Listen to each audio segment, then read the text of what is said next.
एक इस्तीफा ही तो है, बस एक इस्तीफा ही तो मांग रहे हैं। आप कितना भी कोशिश करेंगे जीवन भर उस कुर्सी पर नहीं ना रह पाएंगे। आपको याद है, अच्छा याद दिलाते हैं। अरे छोड़िए, आपको दिखाते हैं। Why the point was not set properly?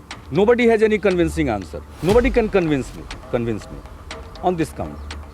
I think it's total failure of the railway. That's why I have accepted the responsibility.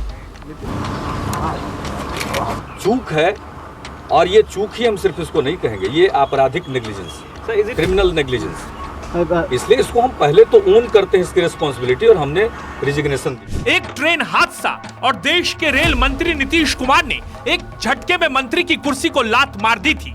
तब भी बीजेपी की सरकार थी और आज भी बीजेपी की ही सरकार है।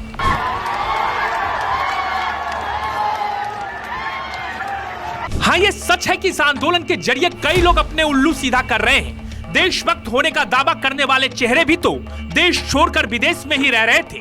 पूनम पांडे कि अब बच्चे भी अंदर भूखे बैठे हैं। हम भी भूखे हैं, बहुत जोर से, बहुत भूखे। अरे यार मजाक मस्ती मत करो। मजाक नहीं कर रहा। शबाना आजमी, प्रकाश राज, स्वरा भास्कर, ये सिर्फ जंतर मंतर पर ही नजर क्यों आते हैं? चलिए दिल्ली की तस्वीर आपने देख ली, तो जरा दिल्ली से बाहर आपको घुमाते हैं। जरा इन बच्चों को देखिए, ये बच्चे भी इसी देश का हिस्सा हैं। गरीब के बच्चों का जीवन आप बर्बाद कर रहे हैं। पीढ़ी अनपढ़ है, पढ़ावे नहीं करता है गांव में। अब देखिए स्कूल का सबसे कमाल की चीजें देखिए आजकल क्या हो गया है ना।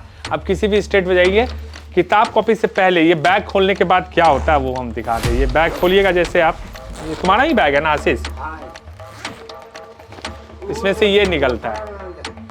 ये देख रहे हैं, ये थाली क्यों निकलता है? इसलिए निकलता है कि खिचड़ी। याद कीजिए, अन्ना हजारे भी इस तरह के आंदोलन को लेकर आए थे। पूरे देश के लोग उनके समर्थन में उतर आए थे। हुआ क्या? आंदोलन में पुराने चावल को देखकर आंदोलन का ताजा भात भी बासी लगने लगता है। संसद में घुसने का सबसे अच्छा तरीका आंदोलन होता है। टिकट लेकर आंदोलनकर्ता संसद में घुस जाते हैं, भीड़ बस बाहर रह जाती है। हर बार तो यही हुआ है। अरविंद केजरीवाल से लेकर मनीष सिसोदिया तक, संजय सिंह से लेकर दूसरे कई नेताओं तक, सबने अन्ना आंदोलन में जमकर आंदोलनबाजी की। नतीजा क्या हुआ? आम आदमी पार्टी बनी और ये सब मुख्यमंत्री से लेकर सांसद विधायक बन गए। लेकिन देश की जनता को क्या मिला, सोचा है आपने?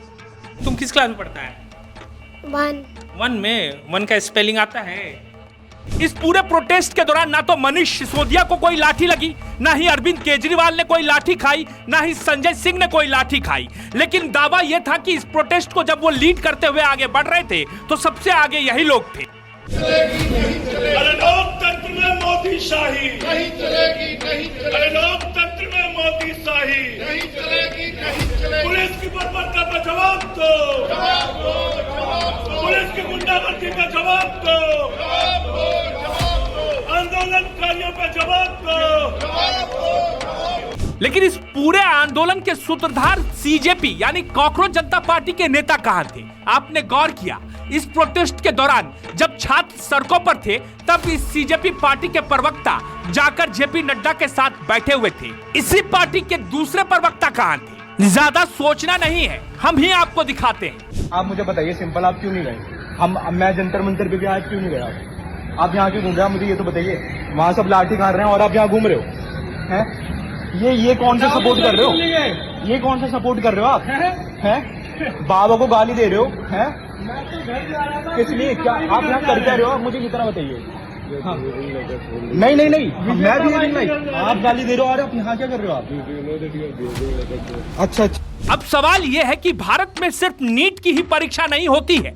भारत की सबसे बड़ी समस्या आज क्या है? भारत की सबसे बड़ी समस्या आज असमानता है। वो बच्चे काफी भाग्यशाली होते हैं जिनको सरकारी स्कूलों में नहीं पढ़ना पड़ता है। वो बच्चे काफी भाग्यशाली होते हैं जो प्राइवेट स्कूलों में पढ़ते हैं। वो बच्चे काफी भाग्यशाली होते हैं जो नीट की तैयारी करते हैं। लेकिन जानते हैं, इस देश में आज भी लाखों नहीं करोड़ों ऐसे बच्चे हैं जो सरकारी स्कूलों में पढ़ते हैं और सरकारी स्कूल में पढ़ने के दौरान 10वीं तक जाते जाते इनमें से ज्यादातर बच्चों की पढ़ाई बीच में ही छूट जाती है। लेकिन इस देश के भीतर कोई भी आंदोलन हो, उसकी बात कोई नहीं करता, उसके लिए कोई जंतर मंतर पर नहीं बैठता।